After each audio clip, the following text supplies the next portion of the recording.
Mein Gothi. Yes. Are the gods and their stories real or just metaphors?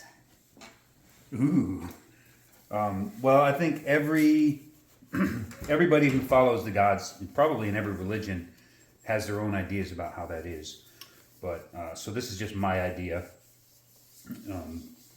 I think that if we look back at the time when these stories were essentially just the way, the science didn't exist.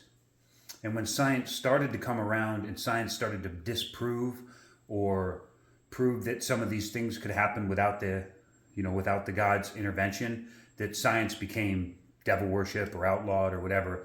But once science got its own place and we could understand how things worked, we no longer needed the stories of the gods. But before science was in place and accepted, that was science. These stories were science. And we don't necessarily understand, at that time, we didn't necessarily understand that the sun was a big glowing gas ball, right? And we didn't understand that the moon was a big hollow space station for aliens. We didn't understand any of that stuff. But now science says that those are what's happening.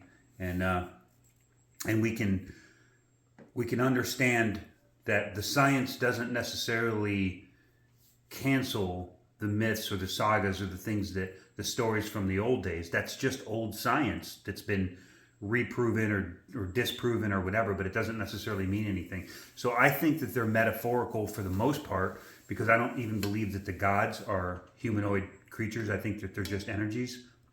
So I think that these stories are metaphorical at best, and it was a primitive people's best interpretation of the science that explains the world that's around them, and it became the stories of the gods, and it became religion once science took its place, if that makes sense.